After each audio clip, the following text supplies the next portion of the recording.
साथियों, आप सभी का स्वागत है। आज हम हिंदी साहित्य का इतिहास के अंतर्गत आधुनिक काल के जो द्विवेदी युग है उसके कुछ प्रश्नों पर बातचीत करने वाले हैं। देखेंगे पहला प्रश्न, कौन सी विशेषता द्विवेदी युग की नहीं है? निम्नलिखित में से कौन सी विशेषता द्विवेदी युग की नहीं है? पहला विकल्प है राष्ट्रीयता की भावना, सामाजिक यथार्थ की अभिव्यक्ति, अतीत गौरव का गान, हास्य व्यंग्य की प्रधानता। तो इन चारों विशेषताओं में से कौन सी विशेषता द्विवेदी युग की नहीं है वो हमें बतानी है। तो इसका सही उत्तर हो जाएगा हास्य व्यंग्य की प्रधानता। हास्य व्यंग्य की प्रधानता भारतेंदु युग की विशेषताओं में सम्मिलित है, लेकिन द्विवेदी युग से इसका किसी प्रकार का कोई संबंध नहीं है। अगला प्रश्न देखेंगे, प्रश्न संख्या 2। नागरी प्रचारिणी सभा काशी द्वारा प्रकाशित नागरी प्रचारिणी पत्रिका किस प्रकार की पत्रिका है? देखो, नागरी प्रचारिणी सभा जिसकी स्थापना 1893 ईस्वी में हुई और इस संस्था ने 1896 ईस्वी में एक पत्रिका निकाली, नागरी प्रचारिणी पत्रिका। तो नागरी प्रचारिणी पत्रिका किस प्रकार की पत्रिका है? विकल्प देखेंगे, साप्ताहिक, मासिक, त्रैमासिक और पाक्षिक। तो ये किस प्रकार की पत्रिका हमें बताना है। उसका सही उत्तर आपका है त्रैमासिक। ये त्रैमासिक पत्रिका थी, हर 3 महीनों से निकालते थे। अगला प्रश्न देखेंगे, महावीर प्रसाद द्विवेदी सरस्वती पत्रिका के संपादक कब बने? महावीर प्रसाद द्विवेदी सरस्वती पत्रिका के संपादक कब बने? तो इसके विकल्प हैं 1901 ईस्वी, 1902 ईस्वी, 1903 ईस्वी, 1904 ईस्वी। तो महावीर प्रसाद द्विवेदी सरस्वती पत्रिका के संपादक कब बने थे? 1903 ईस्वी में। 1903 से 1920 तक महावीर प्रसाद द्विवेदी सरस्वती पत्रिका के संपादक बने और इस पत्रिका के माध्यम से इन्होंने हिंदी साहित्य को नई ऊंचाइयों पर लेकर गए। अगला प्रश्न देखेंगे, प्रश्न संख्या 4। साहित्य को ज्ञान की राशि का संचित कोष किस विद्वान ने कहा? साहित्य को ज्ञान की राशि का संचित कोष किस विद्वान ने कहा? विकल्प देखेंगे, महावीर प्रसाद द्विवेदी, मैथिली शरण गुप्त, अयोध्या सिंह उपाध्याय, बालकृष्ण भट्ट। तो साहित्य को ज्ञान की राशि का संचित कोष कहने वाले विद्वान थे महावीर प्रसाद द्विवेदी। तो आपका सही उत्तर हो जाएगा महावीर प्रसाद द्विवेदी। महावीर प्रसाद द्विवेदी ने साहित्य को ज्ञान की राशि का संचित कोष कहकर पुकारा। अगला प्रश्न देखेंगे, प्रश्न संख्या 5। महावीर प्रसाद द्विवेदी की कौन सी रचना अर्थशास्त्र से संबंधित है? महावीर प्रसाद द्विवेदी की कौन सी रचना अर्थशास्त्र से संबंधित है? विकल्प देखेंगे, साहित्य सीकर, काव्य मंजूषा, संपत्ति शास्त्र, महिला मोद। तो नाम से भी कुछ आपको समझ में आ रहा है कि कौन सा हो सकता है। तो अर्थशास्त्र से संबंधित सभी पुस्तकें ये महावीर प्रसाद द्विवेदी की हैं, लेकिन इनमें से हमें बताना अर्थशास्त्र से संबंधित पुस्तक कौन सी है, और इसका सही उत्तर है आपका संपत्ति शास्त्र। संपत्ति शास्त्र इनकी अर्थशास्त्र से संबंधित पुस्तक है। अगला प्रश्न देखेंगे, प्रश्न संख्या 6। महावीर प्रसाद द्विवेदी और हिंदी नवजागरण पुस्तक के लेखक कौन हैं? ये पुस्तक का नाम है महावीर प्रसाद द्विवेदी और हिंदी नवजागरण, आलोचनात्मक पुस्तक है। इसके लेखक कौन हैं? विकल्प देखेंगे, आचार्य रामचंद्र शुक्ल, हजारी प्रसाद द्विवेदी, रामविलास शर्मा और राम कुमार वर्मा। तो आपको बताना कि महावीर प्रसाद द्विवेदी और हिंदी नवजागरण जो पुस्तक है वो उसके लेखक कौन है, और इसका सही उत्तर है रामविलास शर्मा। रामविलास शर्मा ने ये पुस्तक लिखी, महावीर प्रसाद द्विवेदी और हिंदी नवजागरण। अगला प्रश्न देखेंगे, प्रश्न संख्या 7। निम्न में से कौन सी रचना महाकाव्य है? निम्न में से कौन सी रचना महाकाव्य है? विकल्प देखेंगे, भारत भारती, जयद्रथ वध, जय भारत, पंचवटी। ये सभी रचनाएं मैथिली शरण गुप्त द्वारा रचित हैं। तो इनमें से कुछ खंड काव्य हैं और एक महाकाव्य है। तो महाकाव्य कौन सी रचना है ये बताना हमें। तो आपका सही उत्तर हो जाएगा इसका जय भारत। मैथिली शरण गुप्त ने साकेत और जय भारत 2 महाकाव्य लिखे, बाकी उन्होंने 19 खंड काव्यों की रचना की। आधुनिक काल में इन्हें प्रबंध परंपरा का संरक्षक माना जाता है। तो आपका सही उत्तर हो जाएगा जय भारत। इसके बाद अगला देखेंगे, अगला प्रश्न संख्या 8, साकेत महाकाव्य में कितने सर्ग हैं? अभी हम बात ही कर रहे थे कि साकेत इनका महाकाव्य है, तो साकेत महाकाव्य में सर्ग कितने हैं वो हमें बताना है। तो इसमें विकल्प हैं 10, 11, 12 और 15। तो आपका सही उत्तर हो जाएगा इसका 12। साकेत महाकाव्य में 12 सर्ग हैं। महाकाव्य के लिए कम से कम 8 सर्ग होना आवश्यक है। और साकेत जो मैथिली शरणगुप्त द्वारा रचित एक महत्वपूर्ण काव्य ग्रंथ है, इसकी रचना 1931 में हुई। राम भक्ति पर आधारित है, उर्मिला के विरह से संबंधित है। जो नारी पात्र इतिहास में उपेक्षित रह गए, उन्हें साहित्य में लाने का कार्य मैथिली शरणगुप्त ने इसी प्रकार की रचनाओं के द्वारा किया। साकेत, यशोधरा, विष्णुप्रिया आदि। तो साकेत महाकाव्य में सर्ग कितने हैं? 12। अगला प्रश्न देखेंगे, प्रश्न संख्या 9, मैथिली शरणगुप्त को किस रचना के लिए मंगला प्रसाद पारितोषिक मिला? मैथिली शरणगुप्त को किस रचना के लिए मंगला प्रसाद पारितोषिक मिला? विकल्प देखेंगे, गुरुकुल, साकेत, किसान, भारत भारती। तो मैथिली शरणगुप्त को इन चारों विकल्पों में से बताना हमें कि किस रचना के लिए मंगला प्रसाद पारितोषिक मिला, और आपका इसका सही उत्तर है साकेत। साकेत रचना के लिए मैथिली शरणगुप्त को मंगला प्रसाद पारितोषिक मिला। अगला प्रश्न देखेंगे, प्रश्न संख्या 10, साकेत से संबंधित ही कोई कथन है। साकेत महाकाव्य ही नहीं, आधुनिक हिंदी का युग प्रवर्तक महाकाव्य है। यह कथन किस विद्वान का है? साकेत महाकाव्य ही नहीं, आधुनिक हिंदी का युग प्रवर्तक महाकाव्य है। यह कथन किस विद्वान का है? आचार्य रामचंद्र शुक्ल, हजारी प्रसाद द्विवेदी, नंद दुलारे वाजपेयी और रामविलास शर्मा। तो 4 विकल्प हैं, आचार्य रामचंद्र शुक्ल, हजारी प्रसाद द्विवेदी, नंद दुलारे वाजपेयी, रामविलास शर्मा। तो ये जो कथन है वो है नंद दुलारे वाजपेयी का। नंद दुलारे वाजपेयी ने कहा है कि साकेत महाकाव्य ही नहीं, अपने युग का युग प्रवर्तक महाकाव्य है। तो इसका आपको कथन ध्यान रखना है, कभी कभी सीधे ही कथन परीक्षाओं में पूछ लिए जाते हैं। अगला प्रश्न देखेंगे, प्रश्न संख्या 11, सखी वे मुझसे कहकर जाते। यह पंक्ति मैथिली शरणगुप्त की किस रचना से है? सखी वे मुझसे कहकर जाते, यह पंक्ति मैथिली शरणगुप्त की किस रचना से है? विकल्प हैं साकेत, यशोधरा, विष्णुप्रिया, द्वापर। चारों ही रचनाएं मैथिली शरणगुप्त की हैं। हमें बताना कि सखी वे मुझसे कहकर जाते, यह पंक्ति कौन सी रचना से है, और आपका इसका सही उत्तर है यशोधरा।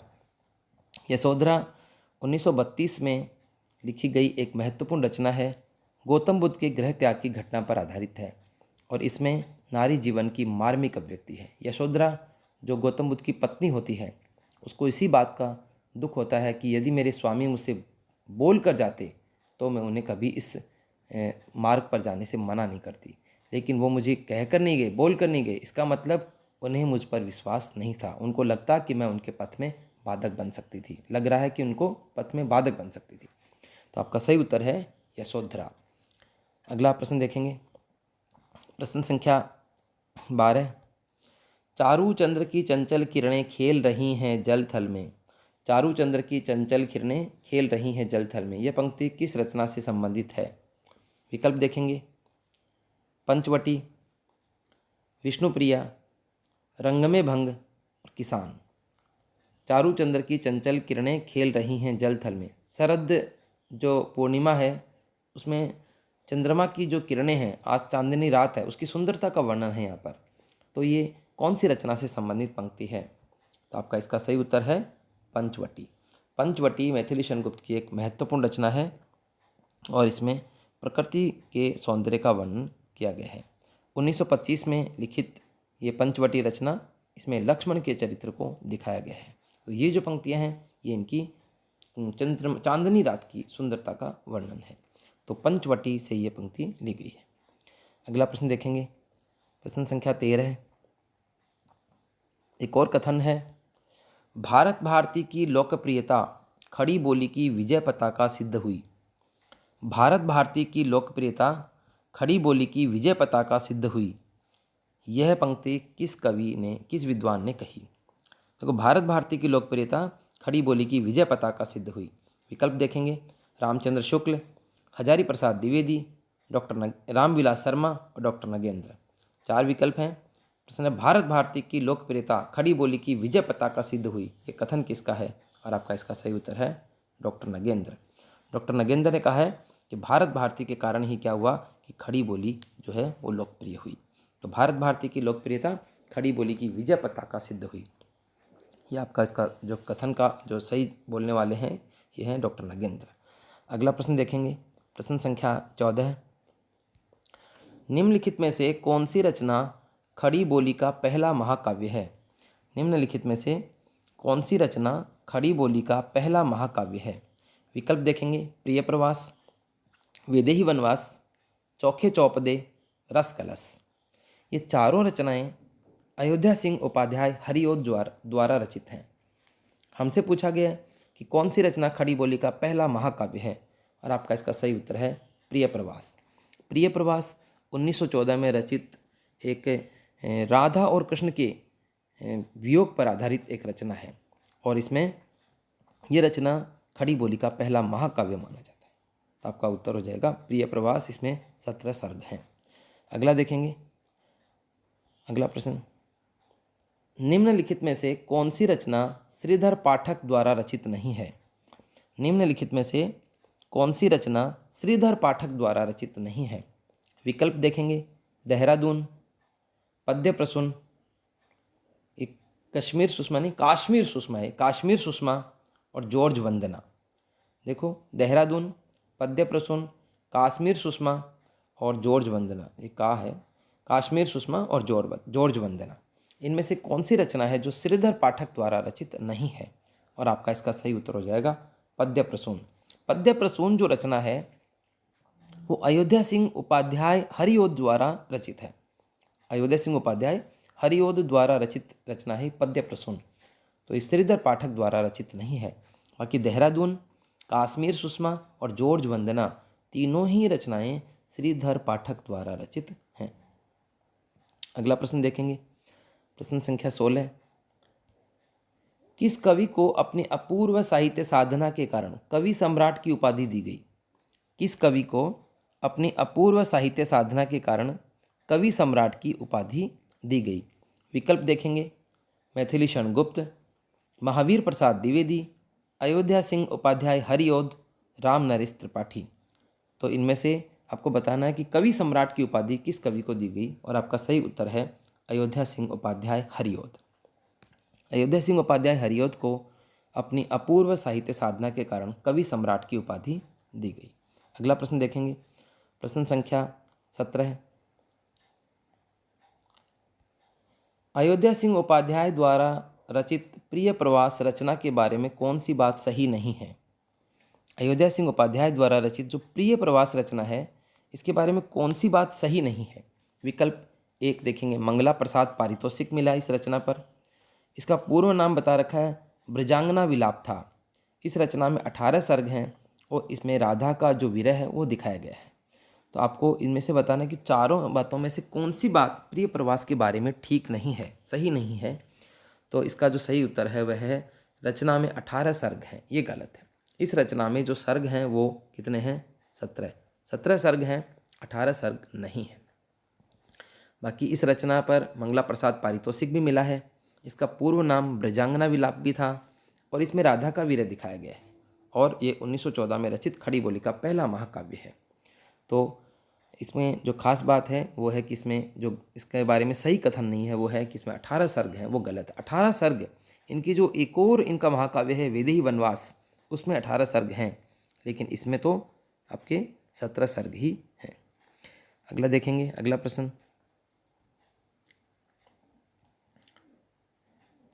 कौन सी रचना राम नरेश त्रिपाठी द्वारा रचित खंड काव्य नहीं है? कौन सी रचना राम नरेश त्रिपाठी द्वारा रचित खंड काव्य नहीं है? विकल्प देखेंगे, मानसी, मिलन, स्वप्न और पथिक। आपको ये चारों ही रचनाएं वैसे राम नरेश त्रिपाठी द्वारा रचित हैं, लेकिन हमें जो बताना है कि खंड काव्य कौन सा नहीं है वो बताना है। मानसी, मिलन, स्वप्न और पथिक। तो इनमें से आपका सही उत्तर हो जाएगा मानसी। मानसी राम नरेश त्रिपाठी द्वारा रचित है लेकिन वह खंड काव्य नहीं है। मानसी फुटकर कविताओं का संग्रह है। देखो, मानसी के अलावा जो 3 रचनाएं हैं, पथिक, मिलन और स्वप्न, वो तीनों ही खंड काव्य हैं। बाकी मानसी फुटकर कविताओं का संग्रह है। अगला प्रश्न देखेंगे, प्रश्न संख्या 19। दिवस का अवसान समीप था, गगन था कुछ लोहित हो चला। दिवस का अवसान समीप था, गगन था कुछ लोहित हो चला। यह पंक्ति कौन सी रचना से ली गई है? विकल्प हैं प्रिय प्रवास, वैदेही वनवास, पद्य प्रसून, रस कलश। दिवस का अवसान समीप था, गगन था कुछ लोहित हो चला। ये पंक्ति कौन सी रचना से ली गई है? और विकल्प हैं प्रिय प्रवास, वैदेही वनवास, पद्य प्रसून, रस कलश। तो आपका सही उत्तर है प्रिय प्रवास। प्रिय प्रवास रचना से ये पंक्ति ली गई है। अगला प्रश्न देखेंगे, प्रश्न संख्या 20। किस कवि को बाल साहित्य का जनक माना जाता है? किस कवि को बाल साहित्य का जनक माना जाता है? विकल्प हैं मैथिलीशरण गुप्त, अयोध्या सिंह उपाध्याय, हरिओद, श्रीधर पाठक और राम नरेश त्रिपाठी। इनमें से किस कवि को बाल साहित्य का जनक माना जाता है? और आपका सही उत्तर है इसमें राम नरेश त्रिपाठी। राम नरेश त्रिपाठी को बाल साहित्य का जनक माना जाता है और इन्होंने वानर नामक एक पत्रिका का भी संपादन किया। तो राम नरेश त्रिपाठी हिंदी में बाल साहित्य के जनक हैं। अगला प्रश्न देखेंगे, प्रश्न संख्या 21। कविता कामिनी कांत, भारतेंदु प्रज्ञेंदु, साहित्य सुधाकर की उपाधियां किस कवि को प्राप्त थी? देखो, कविता कामिनी कांत, भारतेंदु प्रज्ञेंदु, साहित्य सुधाकर, ये उपाधियां कौन से कवि को प्राप्त थी? विकल्प हैं देखेंगे राम नरेश त्रिपाठी, नाथुराम शर्मा शंकर, श्रीधर पाठक और बालकृष्ण शर्मा नवीन। तो इनमें से ये जो उपाधियां हैं, कविता कामिनी कांत, भारतेंदु प्रज्ञेंदु और साहित्य सुधाकर, ये उपाधियां किसको प्राप्त थी? ये नाथुराम शर्मा शंकर को। नाथुराम शर्मा शंकर जो हैं, इनको ये उपाधि प्राप्त थी। इनकी प्रसिद्ध पंक्ति भी है, देशभक्त वीरों को मरने से नहीं डरना होगा, प्राणों का बलिदान देश की वेदी पर करना होगा। नाथुराम शर्मा शंकर, जिनकी एक प्रसिद्ध रचना है गर्भरंडा रहस्य। तो नाथुराम शर्मा शंकर को ये सब उपाधियां प्राप्त थी। अगला प्रश्न देखेंगे, प्रश्न संख्या 22। द्विवेदी युग के किस कवि ने खड़ी बोली के समर्थकों को हट्ठी व मूर्ख कहा? देखो, द्विवेदी युग के किस कवि ने खड़ी बोली के समर्थकों को हट्ठी व मूर्ख कहा? विकल्प देखेंगे जगन्नाथ दास रत्नाकर, सत्यनारायण कविरत्न, बालकृष्ण शर्मा नवीन, अयोध्या सिंह उपाध्याय, हरिओद। तो इनमें से जगन्नाथ दास रत्नाकर और सत्यनारायण कविरत्न दो ऐसे कवि हैं जो आधुनिक काल में भी ब्रज भाषा में रचनाएं करते थे। तो इनमें से जगन्नाथ दास रत्नाकर जो हैं, इन्होंने खड़ी बोली के समर्थकों को हट्ठी व मूर्ख कहा। इन्होंने बिहारी सतसई की टीका बिहारी रत्नाकर नाम से लिखी और आधुनिक काल में भी ब्रज भाषा के बड़े कवियों में इनका नाम लिया जाता है, जो ये भक्तिकाल और रीतिकाल के समन्वय कवि भी माने जाते हैं। तो ये आपका सही उत्तर हो जाएगा जगन्नाथ दास रत्नाकर, यानी जक्की उपनाम से लिखा करते थे। अगला प्रश्न देखेंगे, प्रश्न संख्या 23। किस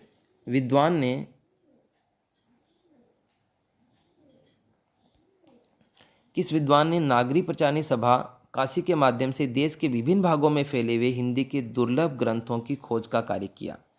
किस विद्वान ने नागरी प्रचारणी सभा काशी के माध्यम से देश के विभिन्न भागों में फैले हुए हिंदी के दुर्लभ ग्रंथों की खोज का कार्य किया? विकल्प देखेंगे आचार्य रामचंद्र शुक्ल, नंद दुलारे वाजपेयी, बाबू श्याम सुंदर दास और लोचन प्रसाद पांडे। तो आपका इसमें से आपको बताना कि नागरी प्रचारणी सभा काशी के माध्यम से देश के विभिन्न भागों में फैले हुए हिंदी के दुर्लभ ग्रंथों की खोज का कार्य किसने किया? तो आपका सही उत्तर हो जाएगा इसमें बाबू श्याम सुंदर दास। बाबू श्याम सुंदर दास जो नागरी प्रचारणी सभा काशी के संस्थापक सदस्यों में से हैं, इन्होंने हिंदी के दुर्लभ ग्रंथों को खोजने का कार्य किया। अगला प्रश्न देखेंगे, प्रश्न संख्या 24। झांसी की रानी नामक प्रसिद्ध कविता सुभद्रा कुमारी चौहान के कौन से काव्य संग्रह का भाग है? झांसी की रानी नामक प्रसिद्ध कविता सुभद्रा कुमारी चौहान के कौन से काव्य संग्रह का भाग है? विकल्प देखेंगे मुकुल, त्रिधारा, समाधि और वीरों का कैसा हो बसंत। ये इनकी 4 रचनाएं हैं। इनमें से किस रचना का भाग नहीं है झांसी की रानी कविता? तो आपका किस रचना का भाग है? तो इसका सही उत्तर है मुकुल। मुकुल संग्रह का भाग है झांसी की रानी कविता। ये 3 इनके काव्य संग्रह है। और वीरों का कैसा हो बसंत इनकी सामान्य एक कविता है। जलियांवाला बाग में बसंत, ये भी इनकी कविता है। जलियांवाला बाग में बसंत, वीरों का कैसा हो बसंत और झांसी की रानी, प्रसिद्ध कविताएं इन्होंने लिखी हैं। तो झांसी की रानी जो कविता है वो मुकुल संग्रह का भाग है। अगला प्रश्न देखेंगे, प्रश्न संख्या 25। गोल्ड स्मिथ की एक कृति हर्मिट का अनुवाद एकांतवासी योगी नाम से किसने किया? गोल्ड स्मिथ की कृति हर्मिट का अनुवाद एकांतवासी योगी नाम से किसने किया? तो इसमें विकल्प हैं राम नरेश त्रिपाठी, श्रीधर पाठक, अयोध्या सिंह उपाध्याय, महावीर प्रसाद द्विवेदी। तो इसका जो सही उत्तर हो जाएगा वो है श्रीधर पाठक। श्रीधर पाठक ने गोल्ड स्मिथ की कृति हर्मिट का अनुवाद एकांतवासी योगी नाम से और गोल्ड स्मिथ की ही रचना डेजर्टेड विलेज का अनुवाद उज्जड़ ग्राम नाम से और इन्हीं की ही रचना द ट्रेवलर का अनुवाद श्रांत पथिक नाम से किया। तो गोल्ड स्मिथ की 3 रचनाओं का अनुवाद इन्होंने अपने अलग अलग नाम देकर किया और वो हैं श्रीधर पाठक। तो अगला प्रश्न देखेंगे, प्रश्न संख्या 26। कौन सी रचना बालकृष्ण शर्मा नवीन द्वारा रचित नहीं है? कौन सी रचना बालकृष्ण शर्मा नवीन द्वारा रचित नहीं है? विकल्प देखेंगे कुमकुम, क्वासी, हम विस्पाई जन्म के और एक हिंडोला। इनमें से कौन सी रचना है वो बालकृष्ण शर्मा नवीन द्वारा रचित नहीं है? और इसका सही उत्तर है हिंडोला। हिंडोला जो रचना है ये बालकृष्ण शर्मा नवीन द्वारा रचित नहीं है। बाकी जो 3 रचनाएं हैं कुमकुम, क्वासी, हम विस्पाई जन्म के, ये बालकृष्ण शर्मा नवीन द्वारा रचित हैं। अगला प्रश्न देखेंगे, प्रश्न संख्या 27 देखेंगे। गया प्रसाद शुक्ल स्नेही राष्ट्र प्रेम की रचनाएं किस उपनाम से लिखा करते थे? गया प्रसाद शुक्ल स्नेही राष्ट्र प्रेम की रचनाएं किस नाम से लिखा करते थे? विकल्प देखेंगे स्नेही, त्रिशूल, कृषक और सम्राट। तो आपको इनमें से बताना कि गया प्रसाद शुक्ल स्नेही राष्ट्र प्रेम की रचनाएं किस नाम से लिखते थे? और आपका सही उत्तर है त्रिशूल। देखो, गया प्रसाद शुक्ल स्नेही राष्ट्र प्रेम की रचनाएं तो त्रिशूल उपनाम से लिखते थे और परंपरागत श्रृंगारिक विषयों पर जो रचनाएं हैं वो स्नेही उपनाम से लिखा करते थे। तो आपका यहाँ उत्तर है वो त्रिशूल रहेगा। अगला प्रश्न देखेंगे, प्रश्न संख्या 28। निम्नलिखित में से कौन सी रचना नाथूराम शर्मा शंकर द्वारा रचित नहीं है? निम्नलिखित में से कौन सी रचना नाथूराम शर्मा शंकर द्वारा रचित नहीं है? विकल्प देखेंगे गर्भरंडा रहस्य, अनुराग रत्न, वनाष्टक, शंकर सरोज। तो इनमें से गर्भरंडा रहस्य, अनुराग रत्न और शंकर सरोज, ये तीनों रचनाएं तो नाथूराम शर्मा शंकर द्वारा रचित हैं। अनुराग रत्न वनाष्टक जो रचना है वो नाथूराम शर्मा शंकर द्वारा रचित नहीं है। वनाष्टक रचना श्रीधर पाठक द्वारा रचित है। तो आपका सही उत्तर हो जाएगा इसमें वनाष्टक। अगला प्रश्न देखेंगे, प्रश्न संख्या 29। किस कवि को भक्ति काल व रीतिकाल का समन्वयक कवि माना जाता है? किस कवि को भक्ति काल व रीतिकाल का समन्वयक कवि माना जाता है? तो इसमें विकल्प हैं सत्यनारायण कविरत्न, जगन्नाथ दास रत्नाकर, नाथूराम शर्मा शंकर, राम नरेश त्रिपाठी। तो आपका जो सही उत्तर है वो हो जाएगा इसमें जगन्नाथ दास रत्नाकर। जगन्नाथ दास रत्नाकर को भक्ति काल व रीतिकाल का समन्वयक कवि माना जाता है। अगला प्रश्न देखेंगे, प्रश्न संख्या 30। किस कवि को, ये 2 बार हो गए यहाँ पर, किस कवि को ब्रज कोकिल के नाम से जाना जाता है? किस कवि को ब्रज कोकिल के नाम से जाना जाता है? विकल्प हैं सत्यनारायण कविरत्न, अयोध्या सिंह उपाध्याय हरिओद, जगन्नाथ दास रत्नाकर और श्रीधर पाठक। तो कौन से कवि को ब्रज कोकिल के नाम से जाना जाता है? और इसका आपका सही उत्तर है सत्यनारायण कविरत्न। सत्यनारायण कविरत्न ये भी आधुनिक काल में खड़ी बोली की जगह ब्रज भाषा को काव्य की भाषा बनाने वाले कवि थे और इन्होंने भ्रमर दूत, एक जो प्रसिद्ध भ्रमर गीत परंपरा का काव्य है, उसकी रचना भी की। तो आज के लिए इतना ही करेंगे। धन्यवाद।